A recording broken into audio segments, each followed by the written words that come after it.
And I can agree with that. I can agree with that. My only other thing to what you're saying is that that I disagree with would be that this idea that unprotected sex between two people equals wanting a child, or that if a child does come into fruition, that that means automatically he needs to take responsibility. When two people, and that's why people shouldn't be having unprotected sex anyways. Like that's the issue, because when a child comes into play, what if he doesn't want the kid? Like again, just because somebody says they want to have unprotected sex with you does not mean they want to have a baby with you. So even if, because again, when I hear women talk about being pregnant, becoming single moms, it's not because they're not honest in saying they had unprotected sex. When you ask a woman why, what does she say? Because the condom broke. Everybody's condom broke. So I'm saying they're not even saying they had unprotected sex. Nobody's being honest with that. So what I'm saying is, if you're gonna do that, that's not what that means. Having unprotected sex as two consenting adults does not mean if you get pregnant, yes, I want a baby. That's not what that means. Having a child together means I want to have a child with you.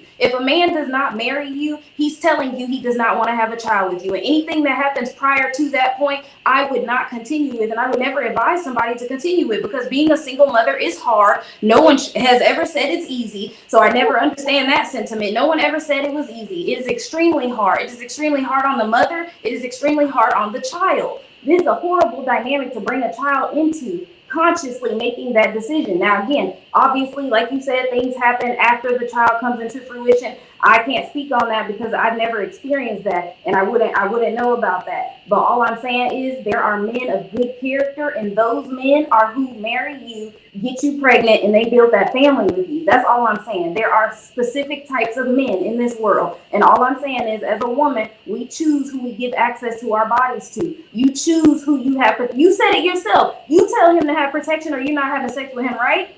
I'm not laying down with him if I don't want to have sex with him. I'm not laying down with him unprotected if I don't want to have sex with him unprotected. So there's a lot of I in this prior to the man taking on his responsibility like he should, because I do believe that he should take care of his responsibilities. But again, we can't put responsibility on a man that's irresponsible. That's the whole issue. These men are not We're really saying the same thing, baby. We're really kind of saying the same thing. I'm not arguing with you with that.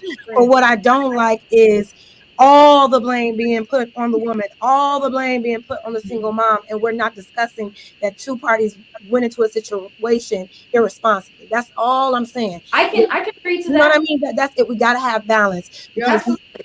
you know. Absolutely. All I'm saying, and I can agree to that. I definitely think we should blame both parties. But then the issue comes into fact when then the women get upset because we tell them that, okay, now, okay, fine. Say we blame the fathers. We're bashing the single dad. The absent fathers. We're bashing, we bashing. What does that do from that point forward? That she still has to raise the child alone. So all I'm saying is, from that point of us bashing the men that aren't here, we bash them. That's not gonna make them come take care of kids that they don't want to come take care of. You can't get money out of a broke ass nigga that don't have money. So putting him on child support does nothing. If he goes to jail, still does nothing. You can't get the money. So all I'm saying is, what does that do? What we need to be doing is telling these women, and also to stop perpetrating this idea that, you know, the child is going to be a-okay no matter what, no matter how hard she does her job. They are living in detriment, and this idea that she can just do it no matter what is not true. But that's so if we can be honest, Cam, that was my issue with the conversation in the beginning. The conversation was leaning so much toward a conversation of single black mothers versus the fact that it needs to be a two-parent household. What we're all saying is the same now at this point is the same thing, that we all need to have higher standards when it comes to dating. We need to all impose those standards. I've said this numerous times, that if all of the women just get together and say, hey, we not fucking none of these broke niggas no more. We not giving them no more time and energy. We're gonna make them get themselves together. We're gonna get ourselves together, and then we all got together and dated, it would make sense. But unfortunately, the beginning of this conversation didn't read that way at all. Not fucking broke niggas ain't gonna change the problem. Hold on one second. I That's want what to y'all get. been trying to do. Y'all been trying to fuck the rich niggas, and y'all see how that's been going. Hold on one second. One second. One second. We're gonna open it up for everybody. I just want to make sure that Quentin get his shit off because he's been patiently waiting on. I was trying to take shit out on the broke niggas. She touched on it. All right, well, go ahead. Y'all can say whatever y'all. I'm sure Trigger want to jump right on in. Go ahead, Trigger. Head first. Pause. Okay, so I just want to address a few things, and I try to be as fast as possible. Okay, so yes, parenting is difficult no matter what. The blame does need to be more shared. It's not about even bashing the father, right? It's about putting blame where blame is due. And the fact that 95% of social media blame goes to single mothers is sad instead of holding these men accountable. The fact that you say that you can't put responsibility on somebody or a man who's not responsible, you wouldn't feel that way if all these mothers was like, I'm not raising this child either. I'm finna drop this child off. Those mothers are looked at as like, oh, they're monsters. But that's literally what most of these men do, and they get a pass for it at the end of the day. And that's why we need to call the men out more for doing the same thing instead of always pointing the finger at the single mother. It's because the man just feels like, oh well, everybody, if I don't feel like having a child, that's fine. And society really don't raise an eyebrow to that as much as they do as the person, like somebody else has said, who decided to stay, which is usually the mother. And of course, it doesn't mean that most or like majority or all of these mothers are like amazing. Of course, there are toxic people. There are toxic people in 2-parent households. And that's what I'm going to say, too. Like, you talk about, these men who are abusing women are the ones who were raised by single women. That's far from true, because most abusers are abusers because they saw their father, their mother. But I'm just going to say that, like, it could be a 2-parent household that is just as toxic than a 1-parent household. And without any substantial statistics, which I don't even think exist, you cannot just say that most single women are failing at raising children, because that's just totally untrue. That's totally untrue. But what I was going to say about not taking accountability and wanting to point the finger, I was actually talking to Mika, and we were talking about how men feel like they're being taken advantage of, and this is why certain people are advising them not to pay for dates and all this because they're being taken advantage of.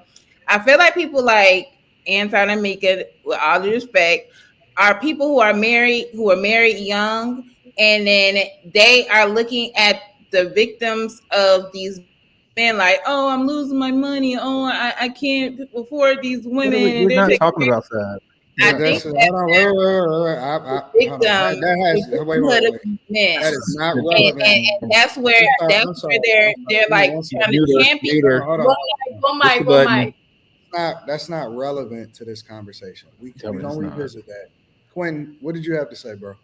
I think the whole narrative to this whole conversation tonight is just that dudes are leaving.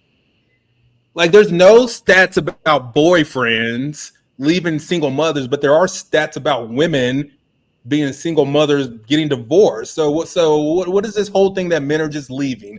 What about these women that don't want these men or choose other shit? Yeah, that happens. No, I'm just saying the whole narrative is just like dudes are leaving and women ain't leaving. Like, women choose to be single moms every day. They're like, fuck you, nigga, I'm out. Like, women will say all day long, like, they'd rather have a baby than get married all day long. I've never heard a woman say that. That sounds very unfortunate. It happens all the time. I want to have a baby, but I don't want to marry him. They say it all the time. Because babies are made through having sex. People have sex and don't even know each other. But I personally have never heard someone say, I would rather have a baby than get married. That to me is insane. Okay. Being a single mom is a choice, though. They just... For the most part, they choose it. So your remedy is... What Kim said that I was going to say, you just talked for like 10 minutes and didn't say shit. What she said is, responsible men have babies within a marriage. Come again? Why are y'all so mean to her? Because you just talked for an hour and then I tried to say something. You start talking again. No, it's not that we mean. Is that the trigger has to be reined in sometimes, because she'll go into a completely different part of the conversation and that we're not there yet. So she wanted to talk about something different, but we want to make sure that Quentin get his thoughts off, because Quentin was patient. So go ahead, get your thoughts off, bro. And then we gotta go super chat. That's it. Just responsible men have sex in marriage. Now hold on. Let me just get my thoughts. Randy. I'm gonna just, and then we can go to the super chats. This is what y'all wanted. Y'all advocated for this. Y'all advocated for equal. And when you advocate for equal, you also advocate for equal responsibility and accountability. And so, if this was a time where you had no choices, meaning that you didn't have a choice on who you can vote for. You didn't have a choice of where you can work. You don't have a choice of who it is that you can marry. If this was 100 years ago, if this was even 50 years ago, then this would be a completely different conversation, and you could put 100% of the responsibility on men. But we in a different time where women are choosing, and if y'all telling me that women are being held accountable to the same rate of men, even though we advocated for equal, I would absolutely say that this is a disingenuous conversation. Because the only thing that I see when women get pregnant, regardless of who they get pregnant by, and I see some of these women, most of these women are getting pregnant by the same men with multiple different baby mamas that already showed y'all who they are. Mhm. When I see this, when I see these women get pregnant, I see a flood of congratulations on Instagram. I see nobody having a real conversation with this woman prior to this woman even getting pregnant or her perpetual behavior that actually institutes single motherhood. I see none of these women holding women accountable and saying, hey, don't you know that this is a very serious thing that you're about to do?